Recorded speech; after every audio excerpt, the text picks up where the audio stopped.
Welcome to Become a Millionaire Session 6.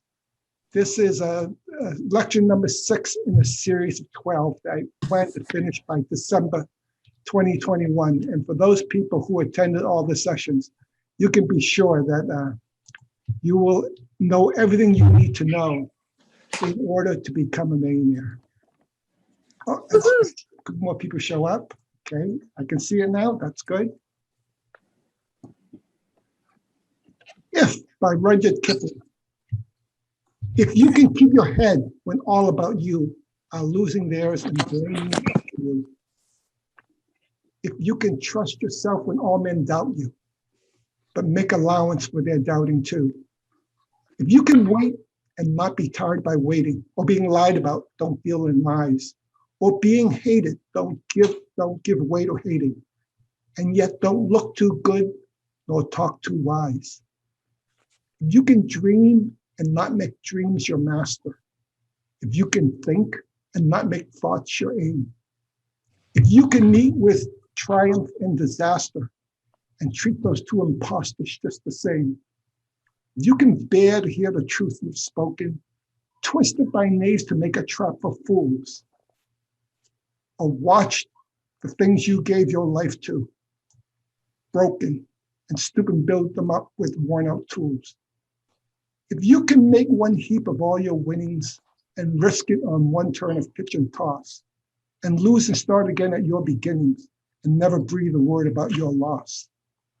If you can force your heart and nerve and sinew to serve your turn long after they are gone, and so hold on when there is nothing in you except the will which says to them, hold on. You can talk with crowds and keep your virtue, but walk with kings nor lose the common touch. If neither foes nor loving friends can hurt you, if all men count with you but none too much, if you can fill the unforgiving minute with 60 seconds worth of distance run, yours is earth and everything that's in it, and which is more, you'll be a man, my son. I selected this passage primarily because I really like If by Rudyard Kipling, but it does ask the question, if you become a millionaire, if you take this course, I think it really poses very thoughtful questions, and I really like the way Rudyard Kipling answers all those questions. So with that, we'll look at the agenda for this month. We're going to do a quick review on the last session, which was session 5. And we will talk about Expand Wealth 15%, which encompasses 4 different topics. The first is I'm going to talk about income taxes. Then we'll move on to capital gains and capital gains tax. I'm going to talk about retirement accounts. And I'm going to give you an update on my Become a Millionaire account. And then I'm going to go into Become a Millionaire Project Plan Part 2. We did Part 1 last month. And at the conclusion of Part 2, you will then have your own personalized Become a Millionaire project plan. And then we'll review this session and talk about the rest of the year. So let's go into session 5. I'm going to try to clear the annotation. Great.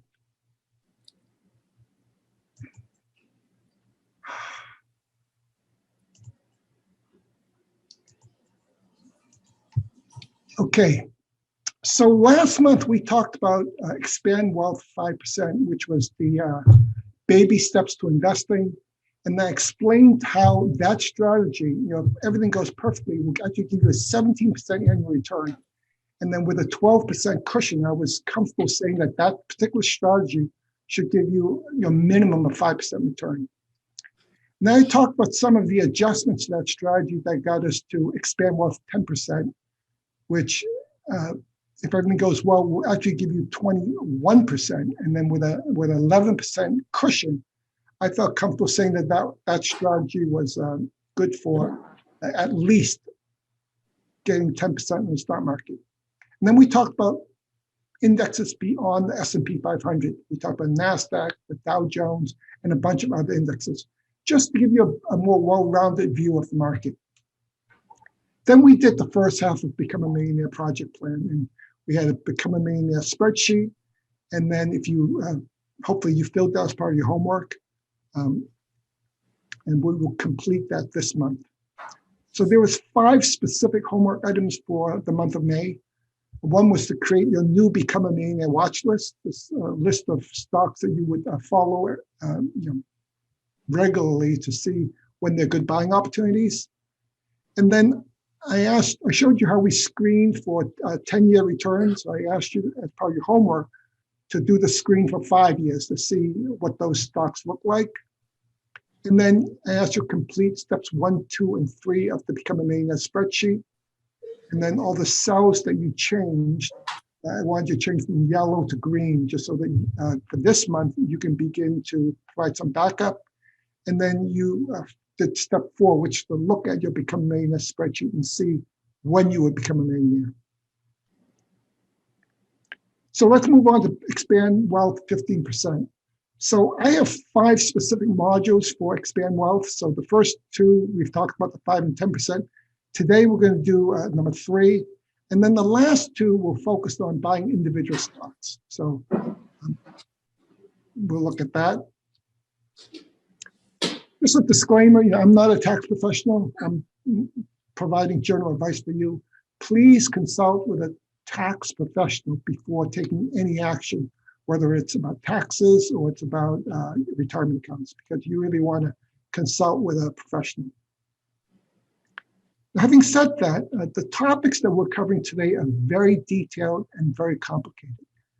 These topics are very challenging, they're very difficult. So if you don't get it completely the first time you hear it, that's really quite okay. In fact, that's what I expect. So you really should go back and review the video maybe 2, 3, even 4 times. And I think some of the concepts will become more clear to you, and you'll get the most out of this session. So please don't rely on understanding it just by hearing it once, because these are very tricky topics and very tricky information.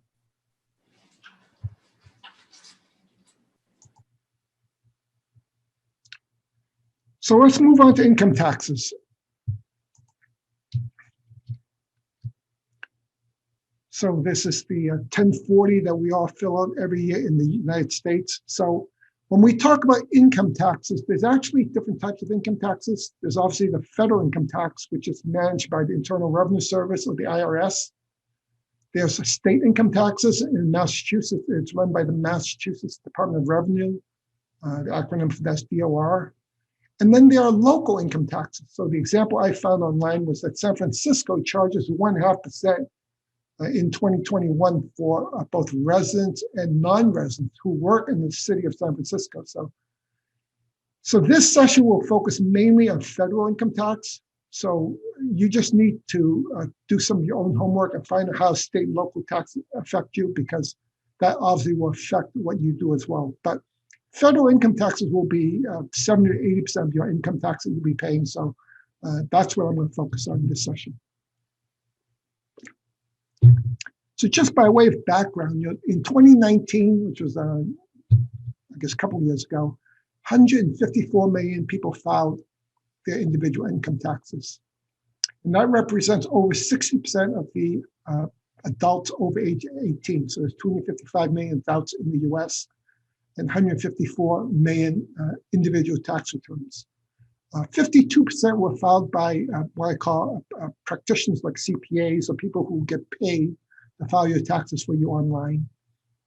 Another 35% filed by individuals like you and I online, but it's not done by a practitioner.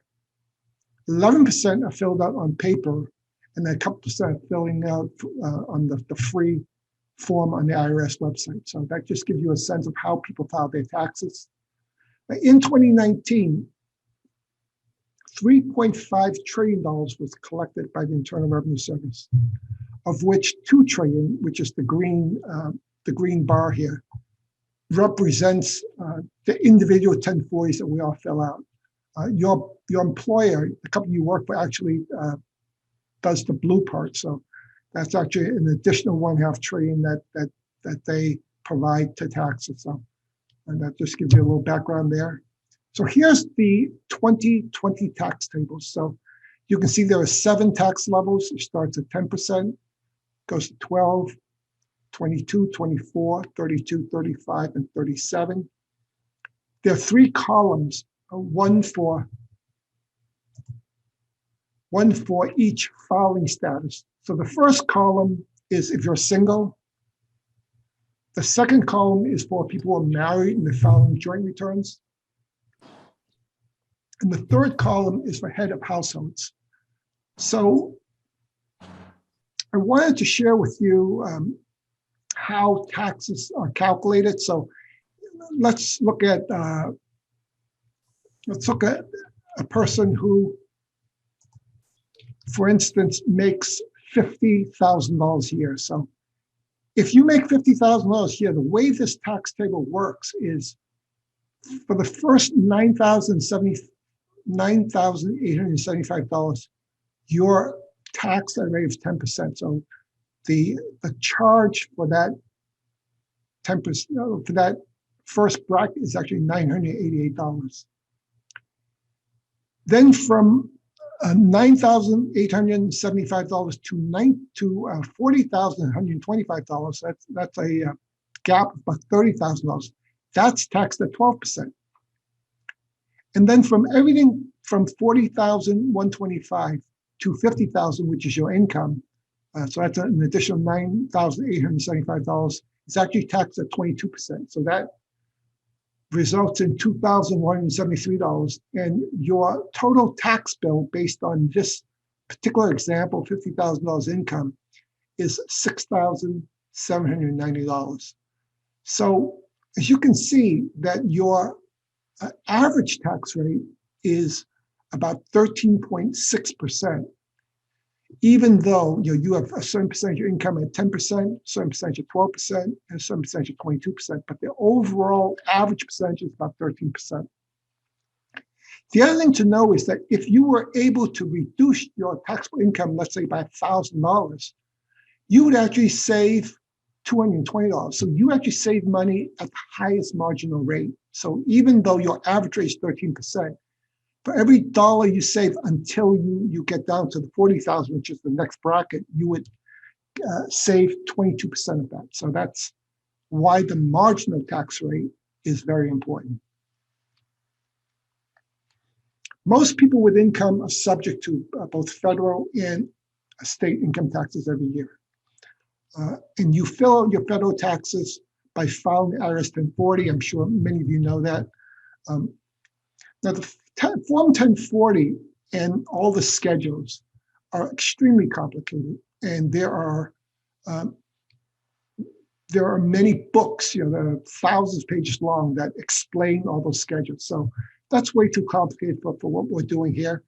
But what I wanted you to focus on was actually 4 key lines, because for me, these 4 key lines will help you begin to understand your taxes better than hopefully you've understood in the past. So one is total income, which is line 9. The next is total deductions, which is line 12. Third line you should know is called taxable income, which is line 15, and taxes, which is line 16. So total income minus deductions is your taxable income. And your taxable income is the number that drives your taxes, like the previous example of $50,000 of taxable income drove $6,790 of taxes. So understanding these 4 lines and what the components of these 4 lines are is key to you understanding your tax situation better and understanding perhaps how to reduce your taxes. So here's a 1040 form, and I just want to show you line 9. In this example, it's $50,800. Standard deduction is $12,400. Taxable income is $38,400, and the taxes you pay would be $4,414 in this particular example. So notice that the standard deductions, which $12,400, is what everyone gets. If you were to fill a Schedule A and itemize your deductions, let's say you bought a home and you started to get a lot of interest, then you could actually have deductions that are greater than 12,400. But in this example, we just go with standard deductions. Everyone gets a 12,400. You can, oh, sorry. You notice that your total income in this example is 50,800. Your line one, which is your salary and wages, 48,500. And then your interest, like you would get in your bank, would be $1,100. Dividends you would get from ETFs or stocks would be $1,200. So in this example, the total income is $50,800.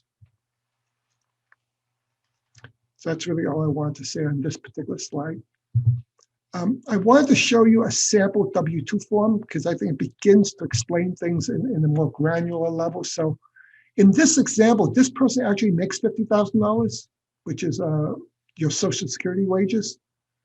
But line one, which is what you report to IRS, is actually 48,500 because on line 12A, this D code means that this is a 401k contribution. So later when we go talk about retirement accounts, you'll learn how to increase this number, this 1,500, which will actually reduce your wages, which would then reduce the amount of taxes you pay. So again, the example is 48,500 is what you actually fill out in the tax form, even though in that year you made $50,000 because of your 401k account. So just to be clear, the purpose of this session is not to have you do your own taxes. And I think it's good to have an accountant do your taxes, but you need to know that what he's doing is filing the taxes, not lowering your taxes. This session is designed to help you understand your taxes well enough to enable you to be proactive in planning and lowering your taxes. And when it comes to taxes, a penny saved is truly a penny earned because first you save that money, you never have to pay it again as long as you live. So it's really very, very important to understand taxes. Now this session, it's only like 15, 20 minutes, is really meant to be an introduction to understanding your taxes. There's a lot more to know, but I'm hoping that after the session with the introduction, when you read about taxes on the internet, it'll make a little more sense to you and it'll allow the content to be more easily understood. So let's move on to capital gains and capital gains tax. So just to be clear, this presentation on capital gains tax is correct based on current legislation. Congress is actively debating laws regarding long-term capital gains, so it may change. So if it changes, you have to pay attention to new legislation that gets passed regarding long-term capital gains, and that may impact what I teach today. So again, before you do anything, speak to your accountant or speak to your tax professional. But there are things going on right now that might affect what I teach. So let me give you an example. So let's assume that we fast forward 30 years. You took this course and you became a millionaire. Now you have $1 million worth of securities, stocks in your non-retirement account. And you have a total of $900,000 of capital gains based on your $100,000 worth of investment. So let's assume you invested, $100,000 in those 30 years, and you've grown that to $1 million. And let's assume again that you have $400,000 worth of short-term capital gains, and you have $500,000 worth of long-term capital gains. So just making some assumptions about what your tax rate is, assuming it's 37%, and assuming a Massachusetts tax rate of 12% of short-term capital gains. And then again, assuming long-term capital gains is 15% and Mass state capital gains is 5%, your potential tax exposure, not your tax, but your exposure on short-term capital gains will be $194,000. Your exposure on long-term capital gains will be $100,000. So the way I came to that was it's on the short-term capital gains, it's 49% of the $400,000 would give you the $194,000. And then 20% of the $500,000 would give you an additional $100,000. So you have a total tax exposure on your $1 million of $294,000. So my goal in this session And the reason it's called Expand Wealth 15% is to help you keep as much of that $294,000 as possible. You might be able to lower it to 200,000, lower it to 150,000, even 100,000. So just pay careful attention to this next section, capital gains, because that's the point of this presentation, is to help you reduce your capital gains and then ultimately reduce your capital gains tax. So I like this little picture because what it does is explains what capital gains is. So if you buy a stock, let's say you buy Apple for $100, or let's say you spent $100,000 buying Apple here. And then let's just say 5-10 years later, you sold Apple for $300,000. So the difference between what you sold at, which is $300,000, less the $100,000 you bought it for, is $200,000. So that's called capital gains. And the government wants to tax you on that $200,000. And at the 49% rate of the short term would be almost $100,000 of taxes on that $200,000 worth of gains. So it's very important to try to reduce that. You do not want to pay half of your gains, basically, your $200,000 worth of gains. You don't want to pay 49% of it to the government.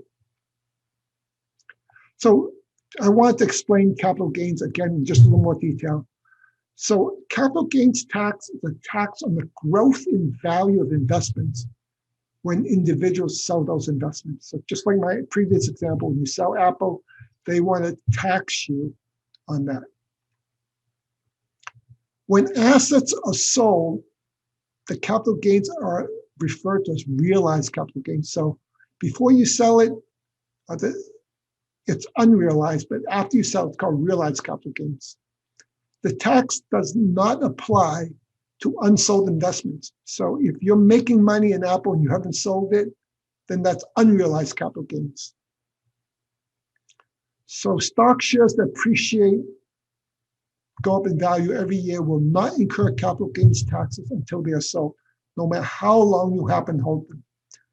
So, to save space, I actually refer to this as gains and not capital gains. They're just too wordy to add the word capital all the time. So taxable capital gains for the year are reduced by the amount of capital losses incurred in that year. So that's important to know.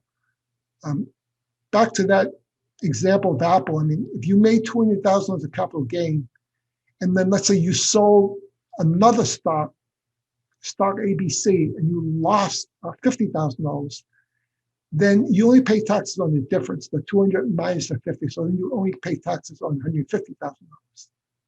So again, the capital loss is when you sell an investment for less than you purchase it for. Finally, the total capital gains minus capital losses is known as net capital gain. And that's what the tax is assessed on, net capital gain. So let's move on to the advice that I'm offering you. So how to reduce short-term capital gain? Remember, that's very important. Remember, that's taxed at 37%, if you have 37% the tax rate, and 12% for Massachusetts Department of Revenue, so that's 49%. So the first way to avoid short-term capital gain is try to not sell a security until after 1 year has elapsed.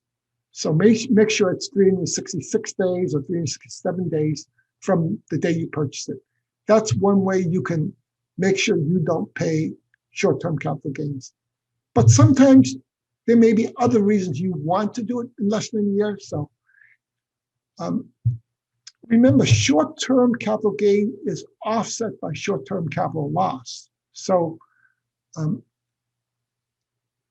that's important to know. So my example of $200,000 and $50,000, so $50,000 being short-term capital loss, you can offset your gain that way.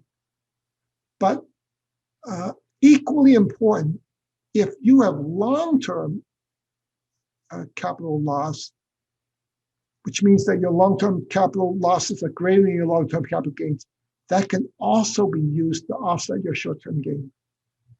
So if after you've looked at your short-term loss and you offset it, and you looked at any excess loss in the long-term calculation to offset your short. If you still have short-term gain at that time, you should try to do what we call harvest loss. So what does that mean? To harvest loss means to sell a security which results in realizing capital loss. So let's say at the end of the year, you still have $50,000 worth of capital gains, short-term capital gain, and you're trying to not have any. What I'm asking you to do is to just consider looking at all the securities or stocks that you own and see if any of them have up to a $50,000 capital loss. And if you do, and if you execute those losses before the end of the year, before December 31st, that will result in $50,000 worth of capital loss. And voila, now you're paying zero taxes on short-term capital gain. And that's something that's very important to realize and understand how to do, because that will save you thousands of dollars in taxes. Now, when you harvest loss, you also have to make sure you don't trigger what's called wash sale rules. Now, I'll talk more about that in the next slide, because if you do trigger the wash sale rules, your losses, your capital losses will be disallowed. So again, if you're going to harvest loss, you need to understand these wash sale rules. So what is a wash sale rule? So it's really an IRS regulation that prevents a taxpayer from taking a tax deduction for securities sold in a wash sale. So what is a wash sale? A wash sale is one that occurs when an individual sells a security at a loss within 30 days before or 30 days after a sale. So if you want to harvest loss, you need to plan ahead. So don't buy the security 30 days before you make the sale for that triggers the loss, and don't buy that security for 30 days after the sale. So as an example, if you knew you wanted to trigger a $50,000 loss in stock ABC, and you knew you wanted to do that, let's say on December 15th of the year, make sure you don't buy that security after November 14th, which is 30 days before December 15th, and make sure you don't buy it before January 15th of the next year. So there's a 61-day period that you're not allowed to buy the stock if you sell it and you want to get the loss. So you may have to hear this part a few times. For me, it's been very confusing, and I've had to work really hard to understand this in order to harvest loss myself. So don't fret if it's confusing, because it's confusing to me too. So now that I've told you how to reduce short-term capital gain, how do you reduce long-term capital gain? Well, it's actually very similar to reducing short-term capital gain. You would use long-term loss to offset your long-term gain. And again, the same thing applies to harvesting loss to get short-term capital gain. But in order to do this, you have to be diligent. You have to always be on the lookout, usually throughout the year, of what your net long-term gains are and what your net short-term gains are. And if they're greater than zero, you have to think about what you can do to potentially harvest some loss so that you could try to reduce your capital gain. It's okay to pay some taxes, but don't pay the full amount, because you really shouldn't do that if you can help it. So let me give you a very concrete example, because sometimes these things become more understandable when I give you an example. So let's assume you're in the 33% tax bracket, and in a particular year, you've got $20,000 worth of short-term capital gains and $5,000 worth of short-term capital loss, which means your net short-term gain is $15,000. And because you're at the 33% tax rate, that means you will owe $5,000 on that short-term capital gain. Let's also assume that you have $30,000 in long-term capital gain. You have $8,000 in long-term capital loss, which means your long-term net gain is $22,000, but your tax rate on that is only 15%, because long-term capital gain rates are lower than short-term capital gain rates. So that will result in $3,300 tax assessment. So this would actually cost you $8,300 in taxes if this is what happened to you. So when I talk about planning, if you see this coming, you need to start thinking about ways of harvesting losses and not triggering the wash sale rule so that you can at least try to reduce this 5,000 to zero. This 3,300, maybe you want to pay that. That's okay. 15% of 22,000, you still made good money. So this is a very important lesson. It's one that I did not know when I was younger, and I probably paid too much capital gains, but I don't want that to happen to you. So just look at this tax table. When you look at short-term capital gains, it's the same as your ordinary income rate. But long-term, it's a 0 for the first 2 brackets, 15 for the next 3 brackets, and 20 for the highest bracket. So it's very important to try to at least not pay capital gains rates and maybe pay either 0 or 15% on the long-term capital gain rate. So that completes my discussion of capital gains and capital gains tax. Let's move on to retirement accounts. Retirement accounts, I'm sure you've all seen Roth IRAs, you've seen IRAs, you've seen 401k, and I'm going to try to put some sense into all these topics. But before I do that, let me just explain to you what the purpose of the retirement account is. The purpose of a retirement account is to get individuals like you and me to save money for retirement. The government, the IRS, and as well as the Department of Revenue, they use tax incentives to encourage us to contribute money, which means put money away in our own retirement. That's really the whole purpose of it. They want us to save for our retirement, so we'll have money when we retire, and then they use tax incentives to help us do that. So that's really the reason we have retirement accounts. And let me now refer to a slide from session 1 where I mentioned in session 1 when I talked about millionaire facts, how the majority of millionaire's net worth is in either their primary residence and their retirement account. So this session will explain why that's true. Tax incentives make building net worth in your retirement account much, much easier. It's probably, you will get that 30 to 40% faster if you do it in a retirement account versus a non-retirement account. So just know that retirement accounts are a key strategy for becoming a millionaire.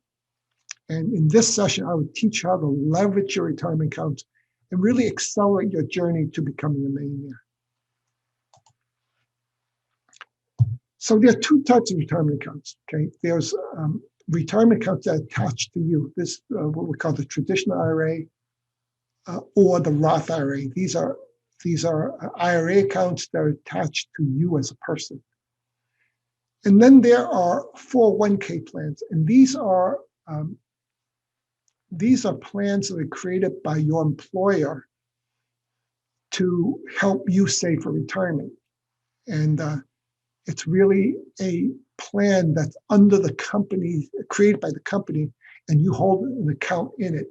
Now, in those 401k plans, they have a traditional style and they have a Roth style. So it turns out the traditional and Roth have similar rules, so that makes it a little bit easier to understand. If you're working for a company, I would really urge you to consider contributing to that, because that's one of the best ways to save money for retirement. If your company offers a 401k match, you must absolutely take advantage of it. So just to give you just a quick summary before we get into the detail. So IRAs were actually started in 1974. And then 401k plans that had IRAs in them were started in 1981. And then in 1997, Roth IRAs were approved by Congress.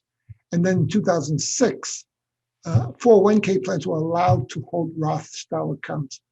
So that's the timeline. And in 2021, the limits for IRA plans are either $6,000 And if you're over 50 years old, it's $7,000 a year. And for 401k plans, it's $19,500 in 2021. And if you're over 50 years old, it's $26,000. So this are just great ways for you to save for your retirement.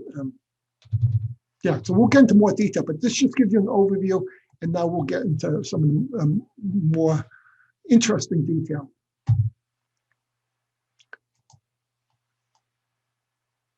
So an IRA, whether it's traditional or Roth, is a tax advantage account that allows individuals to save and invest for retirement. So they have to both have the same goals, but they do a little differently. There are different types of IRAs. There's the traditional IRA, there's Roth IRAs, there's SEP IRAs, there's simple IRAs, and there's actually a few others. But all of these IRAs allow you to hold a range of financial products. Right? You can hold stocks, you can hold bonds, you can hold ETFs, mutual funds, annuities. It lets you hold all sorts of things. What we're going to do is really focus on traditional Roth because that's what most people have. SEP IRAs and simple IRAs are more for small businesses, so I'm not going to talk about those. So what is a traditional IRA? So as I said, traditional IRAs were established in 1974 by Congress as part of the Employment Retirement Income Security Act. This law allows individuals to make pre-tax contributions to an IRA and the investment in the account grow tax deferred. So this is all sort of legalese speak, so I'm going to try to explain it in English. So in simple English, it basically says you don't have to pay taxes on your IRA contributions. Simple as that. The accountants like to say that your contributions are tax deductible. It means exactly the same thing, but when you go online, you're going to see some of these terms used, and I want you to understand what it really means.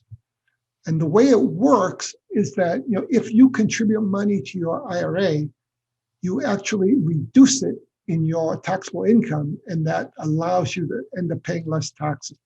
A little bit like the original example I showed you where the person put $1,500 into their 401k IRA, they were able to reduce their income from $50,000 to $48,500. Then the last term that I think is important is a term called tax deferred. What does tax deferred mean? Well, tax deferred means you don't pay taxes on the money now. You pay when you take the money out, what we call qualified distribution. So, when you're retired, you're over 59 and a half, and you follow the rules for qualified distribution, you take money out, you pay it then. And there are contribution limits that we've talked about. And then if you take out before you're 59 and a half, there are penalties. So they don't want you to take money out of your retirement account unless it's really urgent. So what is a Roth IRA? So the Roth IRA was established by the Taxpayer Relief Act of 1997. So you contribute to a Roth IRA with after-tax money. So this is very different from the traditional IRA where you did pre-tax money. This is after-tax money. So there's actually no reduction in your taxable income. So there are income and contribution limits you need to understand. So the difference with your Roth IRA is your Roth IRA offers tax-free growth and tax-free withdrawals in retirement. So as an example, let's say you put the $7,000 that we talked about, $6,000. You put $6,000 into your Roth IRA, let's say. And because that's after-tax dollars, that money will now grow tax-free.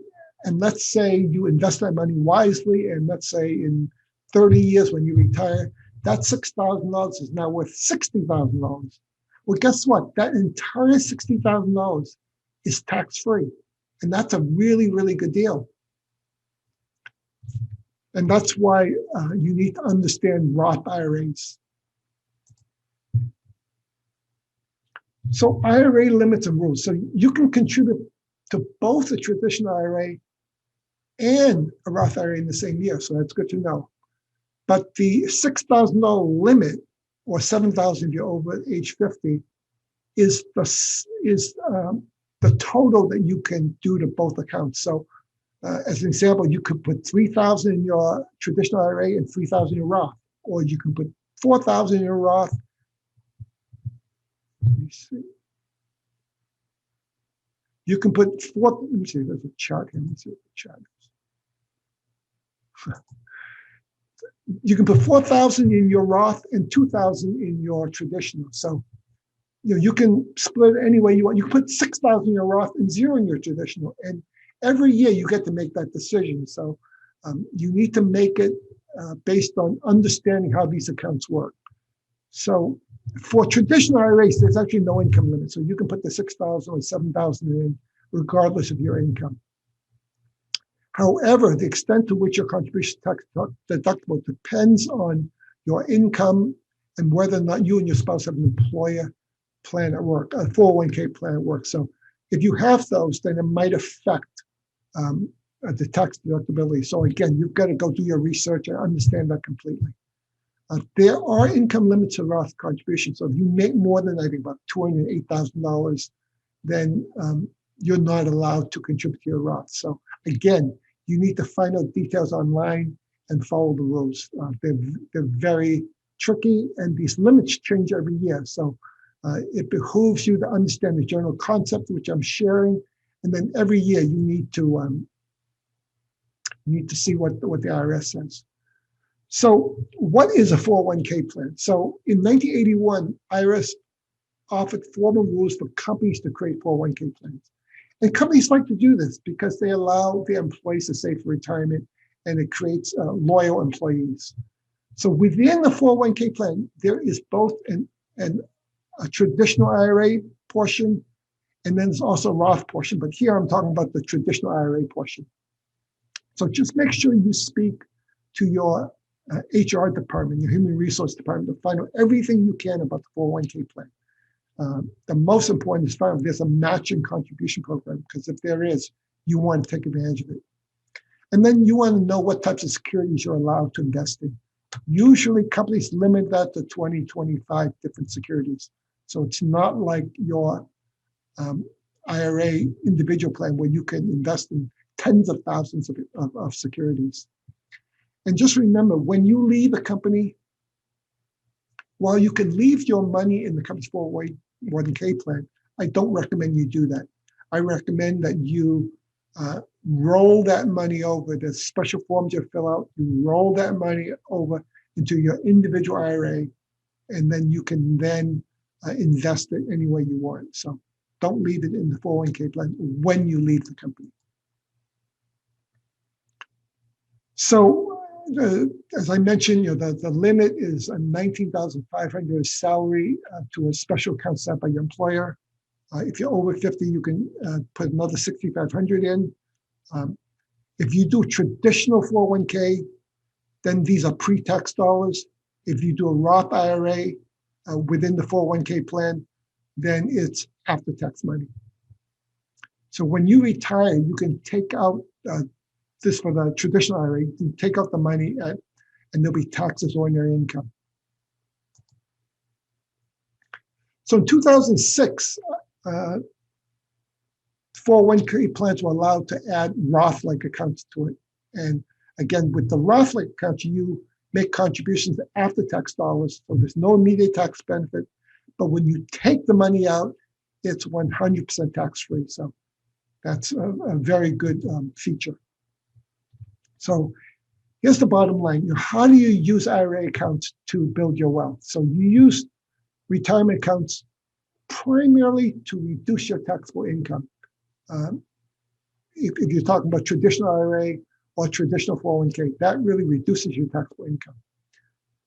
Retirement accounts are really great. They're perfect for accumulating wealth because you don't have to worry about that capital gains tax. You don't have to worry about anything for 20, 30, 40 years until you retire. But you do have to decide the right amount of contributions to make to your IRA and 401k accounts. And everyone's situation is different, so I can't give you any general advice on that. But you got to take this information I'm sharing, and then you try to figure it out with your tax professional. And then you have to learn all the rules around what the limits of contributions are and how to contribute, because they're very picky, and you don't want to trip up on these rules. And then the last thing you have to do is, if you decide to contribute $6,000 to your IRA account, you have to decide how much you want to put in traditional and how much you want to put in Roth. If you don't know, I would just go 50-50. But one Roth or traditional may be more beneficial to you in different parts of your career. So you may want to do a different split. But if you don't know, I would just go 50-50.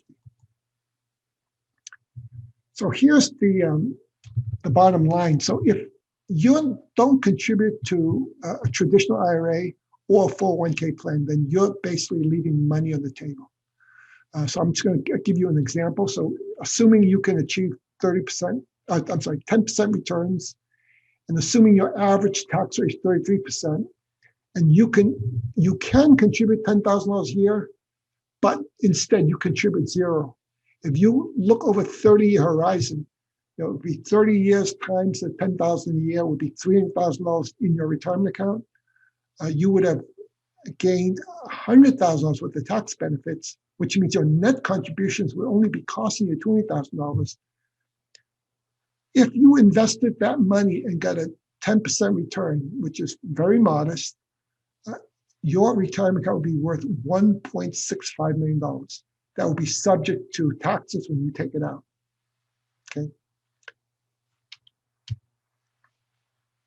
If you don't contribute to a Roth IRA, just a similar example, same numbers, but if you contribute the $10,000 a year for 30 years, that's $300,000. There's no tax benefit on that up front.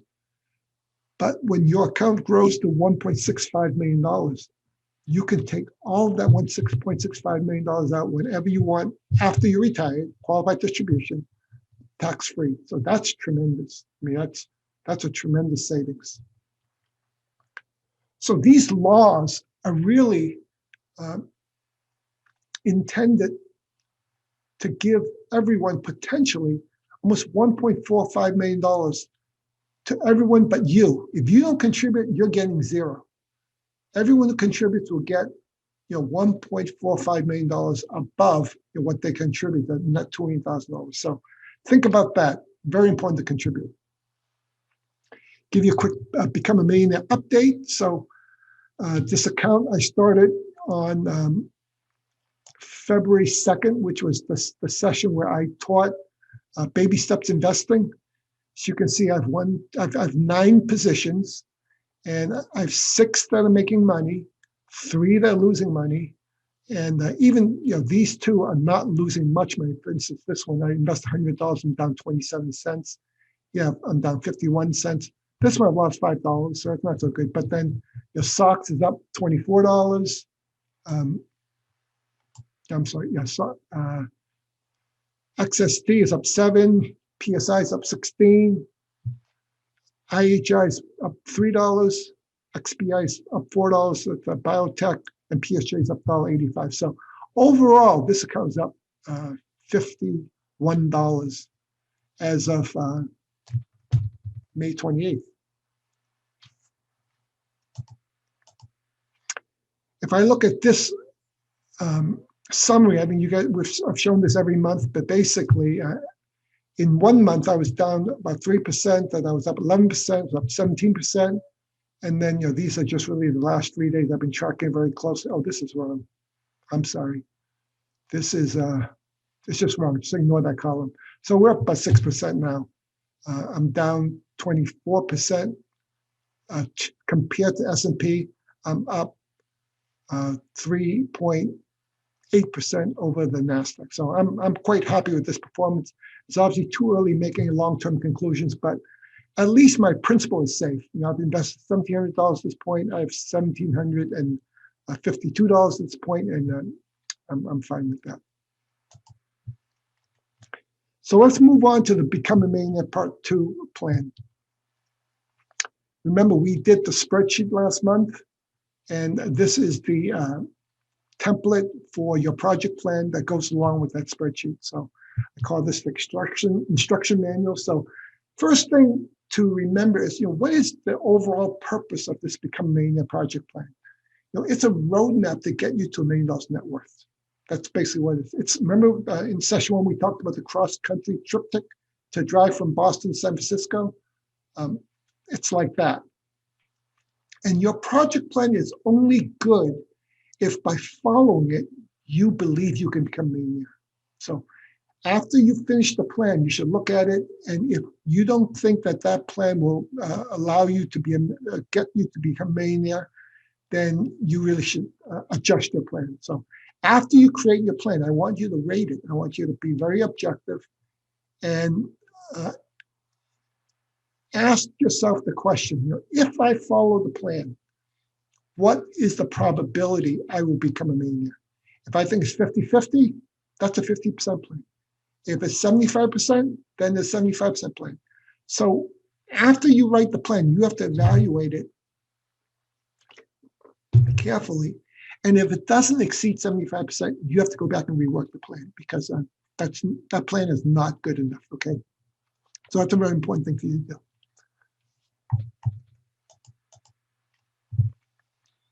So last month, we did the high-level plan.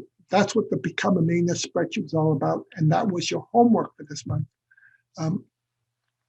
This month, as I said, we'll provide the backup to that plan. So it's really important to take some time to think about the process for becoming a millionaire. Think about what we've talked about. And make sure that the plan reflects the things we've been discussing. Project plan, the Become a Millionaire project plan is not static.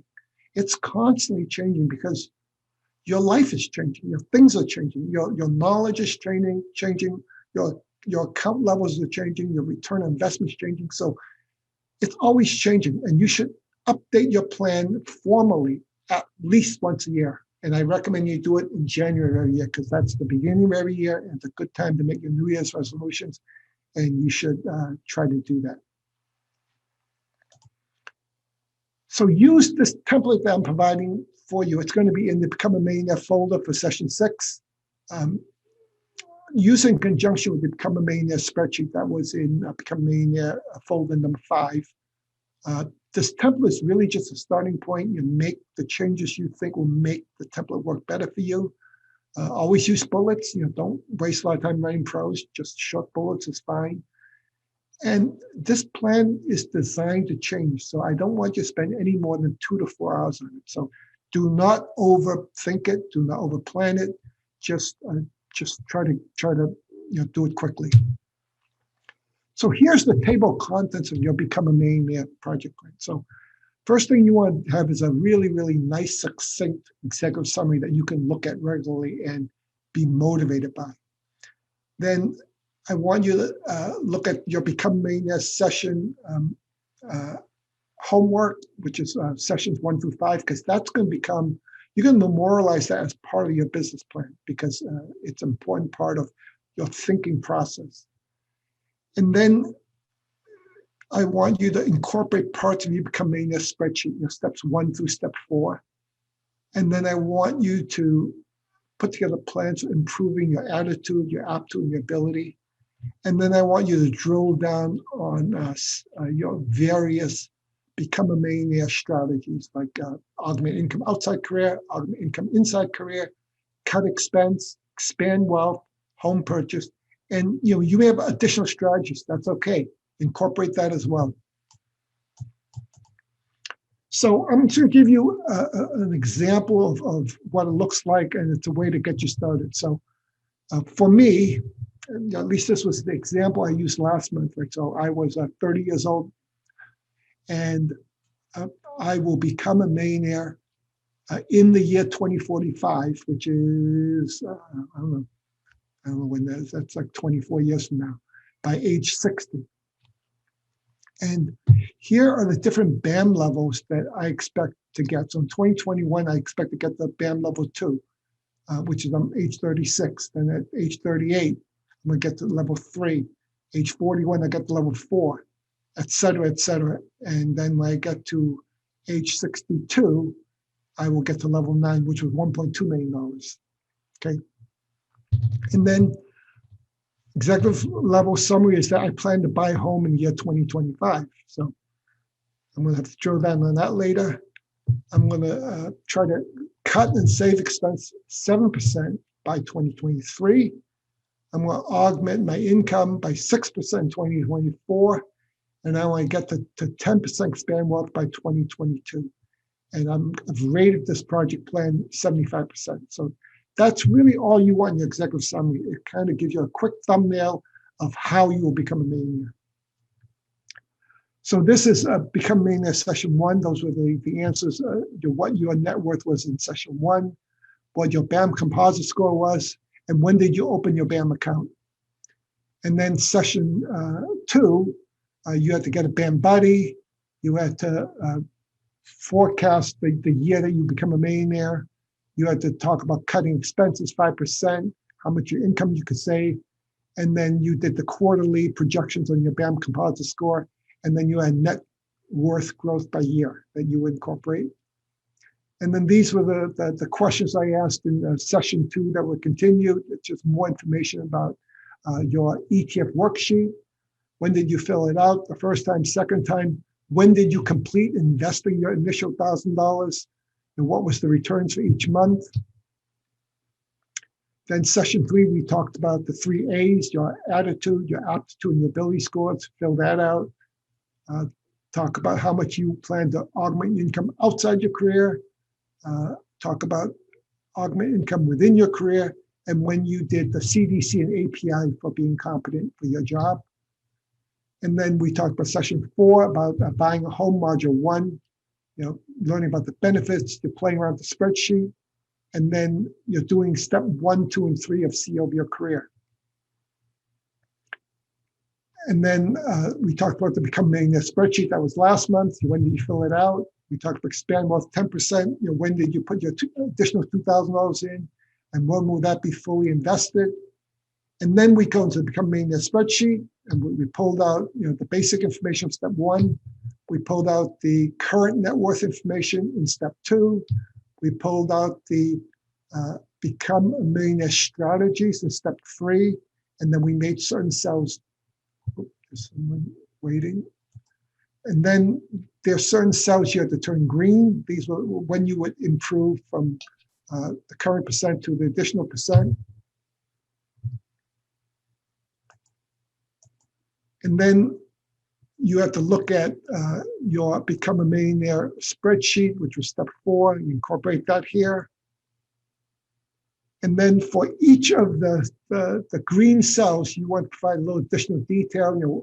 Explain how you plan to get to 6%. Explain how you plan to get 7%. Explain how you plan to get to 10%.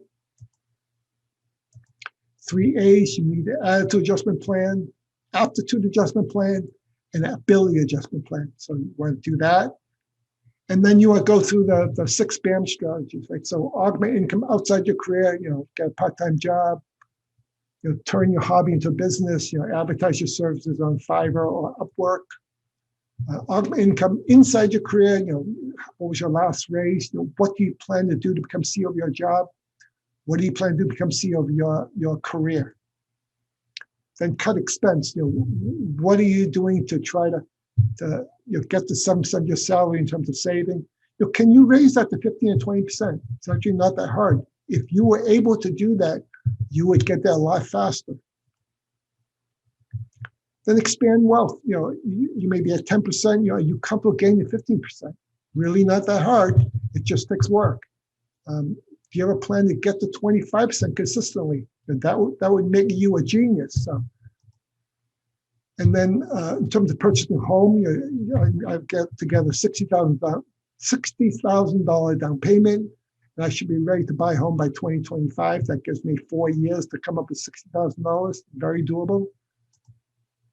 And then, additional strategy. How are you leveraging your 401k, your Roth 401k, your traditional IRA, your Roth IRA? How are you leveraging those things to build your net worth?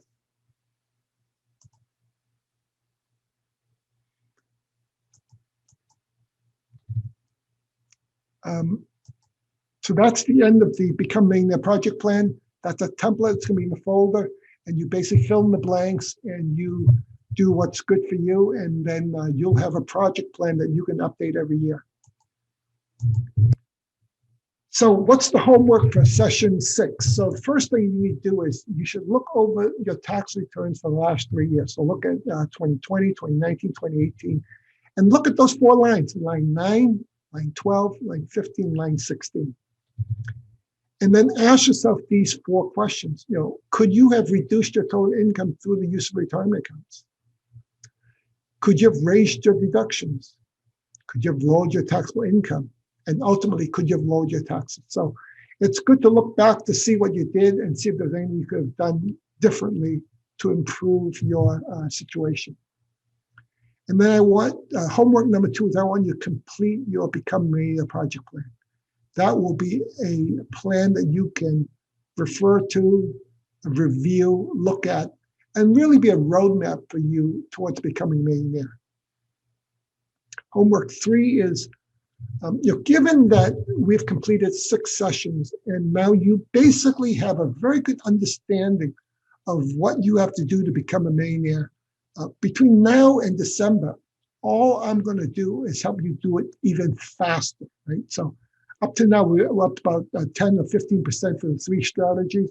Well, that'll get you there in about 25 years. If you can get to 15 or 20 or 25%, now we're looking at 10 to 15 years. So, but I want you to go back and review session 1. Go to my YouTube website, and if you review session 1 again, it'll make a lot more sense to you because now you have a lot more background, a lot more information, and I think it'll make a lot more sense. And then finally, I want you to spend an hour with your Become a Millionaire buddy. Each of you should take 30 minutes to present your plan to the other person and then answer questions. I think that'll be a great exercise. So we've completed 6 sessions from January through June, and we've gotten through 10% on cut expense, 10%, 15% expand wealth, and we've got to about 10% augment income as well. So for the rest of the year, we're going to do more cut expense and augment income. We're going to do more of everything. So by December, you will have completed 12 sessions and you'll be well on your way to becoming a millionaire. So in summary, what did you learn today? First thing you do is you learned about income tax. You learned how to keep your capital gains tax, both short-term and long-term, to a minimum. You learned all about retirement accounts, which is a great way to become a millionaire. We didn't do asset allocation. I ran out of time, so we'll do that next month. And then you learn how to finish your Become a Millionaire project plan. And that completes this month's session. So thank you very much. I'm going to stop sharing. And then I'm going to open it up to questions or comments. And yeah, so please chime in, everyone. Thank you for help demystifying the Roth IRAs, because I actually had a lot of questions and was wanting to learn about that. So yeah, thanks for You're welcome. that information. Yeah, very good. Good information. I sort of knew that stuff, but I had to do a lot of research to do it right because there's a lot of detail. So you're welcome. Yeah. I'm glad. I've looked online before, and you can go down a rabbit hole, and it's really cryptic. So that was really helpful. Cryptic. I'm hoping that you should go back and do it again, but now with this basic information, I think it will make a lot more sense, and it'll read a lot faster because they use a lot of funny terms, like tax deferred. What does that mean? What does tax deductible mean? So hopefully explaining some of those terms will help you, when you read the internet, just be better for you. Thank you. Thank you. Hey, Peter, did you unmute? Yeah, unmute. Yeah, no, it's very good. It's I think it's you did a lot of good content for an hour and 3 minutes. No, it went really smoothly. It's good. Because this one just has a lot of stuff that I could use, just refreshing some of the nuance of taxes and so on, and it's just helpful for everyone. So it's good. It made it easy to understand. I think I think Lynn's right. Like if you look at yourselves, like it's all over the place, but you're able to integrate a lot of these information and put it in a form that like most people can understand it, first time around instead of like getting confused for like, for an hour. So good job, Phil. Thank you, Pete. Yeah. Sherilyn, how'd you like that?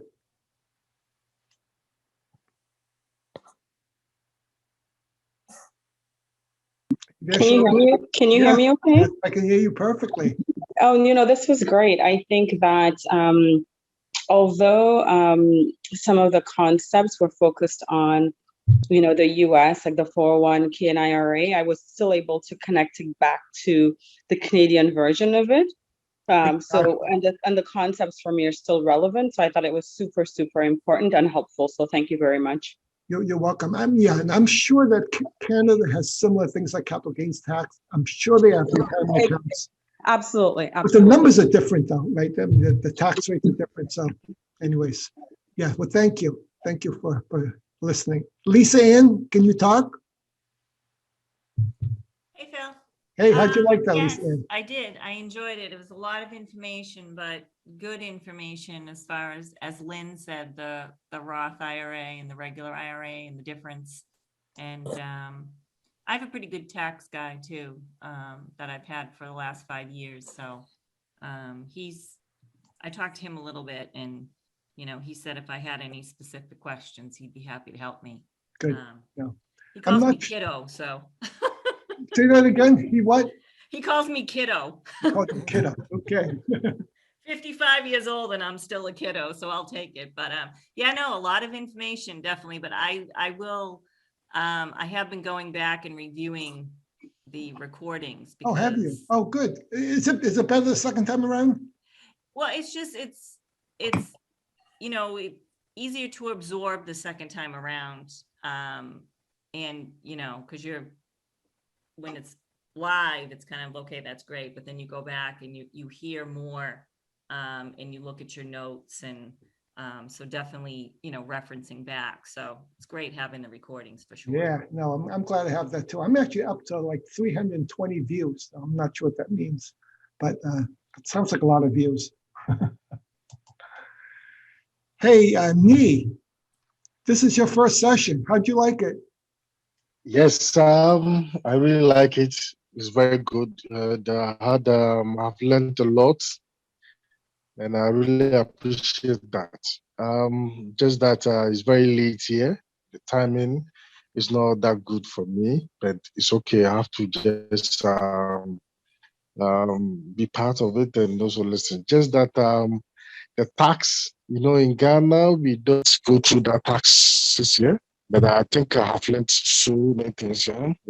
I know once time goes on, I'll go back to the videos, the past sections, and then follow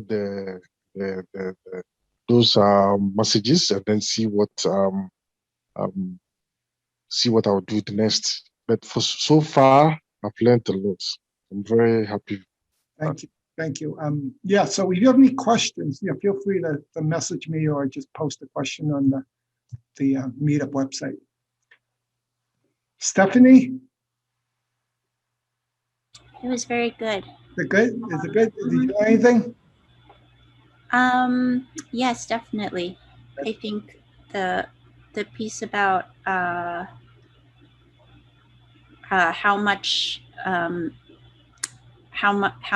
savings you're sort of missing out on if you're not annually investing in your IRA was very meaningful. And I think the continual sort of re-emphasis of like the different parts of the ACE strategy are very powerful. Thank you, Stephanie. You did a very nice job. Thank you. Hey, Mary, you're the last one, Mary. Well, you did a good job again. Yeah, thank you. Yeah, I noticed that your time is really good. your time. It's very, very good. I delete the asset allocation section, so that Yeah. saved probably 10 minutes. I mean, and I moved along to the right, but I had to, yeah, so it's, It turned out really nice. Good. And once again, this is a very beneficial lesson because it has a long term. You gave the long term, like the years that you would reach a certain when to do this, when to do that. I think that was a very, very nice way of delivering this message. you know, I think this is true for a lot of people, you know, because a lot of the retirement stuff has actually been, you know, they change every 5-10 years with the Roth and the 401k. You know, if you're not paying attention, you can very easily miss what's going on and not understand it. So for the longest time, I didn't know what the Roth account was either. I didn't start using until the last few years because when it happened, I was so much far down the IRA route that I didn't even understand the Roth. So anyway, so it's I wish I knew about Roth early. I would have put more money in Roth, but it's okay. It is what it is. You did good. You couldn't put it. There's an income limit on. You're right. I was making too much money. You're Yes, right. yes, I was That was making a- way too much money. yes, yes. You're making money. You're working. You couldn't do it. You're right. You're right. That's Yeah, probably why I bought it. Yeah. So you did the best you could do, Phil. Don't be so hard on yourself. Yeah. So If I it didn't work, then maybe. Can't this put is, any more this is money. my later session, but I'm doing what's called backdoor Roth now. So there's a way of putting money in the Roth if you're over 55. It's called backdoor Roth, and I've been putting a lot of money into Roth that way. So we'll see. We'll see how that works out. Maybe it's dumb. We'll see. I'm paying taxes on a lot of the money I take out my IRA to put into my Roth, but Yeah, because Phil thinks by in 50 years he'll be have so much money that he'll pay so much taxes that he can't stand it. So he has to pay some taxes now. in 50 years I'll be like 115 years old. So I'll be the oldest person alive if I live till I'm 115. Okay, any other comments or thoughts? Anybody? This was I really appreciate you guys coming and staying till the end. So thank you, and we'll see you next month. I actually haven't planned next month in a lot of detail yet, but that's okay. It won't take long because Thank you. Thank you, Phil. it's all just adding content. I have all the basic content area. It's just completing it. So it'll be easy. Thank you, Six more sessions, and then we're done. Very nice. Yeah. Very Yeah. nice. Okay. Thank you. Thank you. Bye-bye. Thank you so much. Good night, everyone. Good night, everyone. Thank you. Good night. Bye.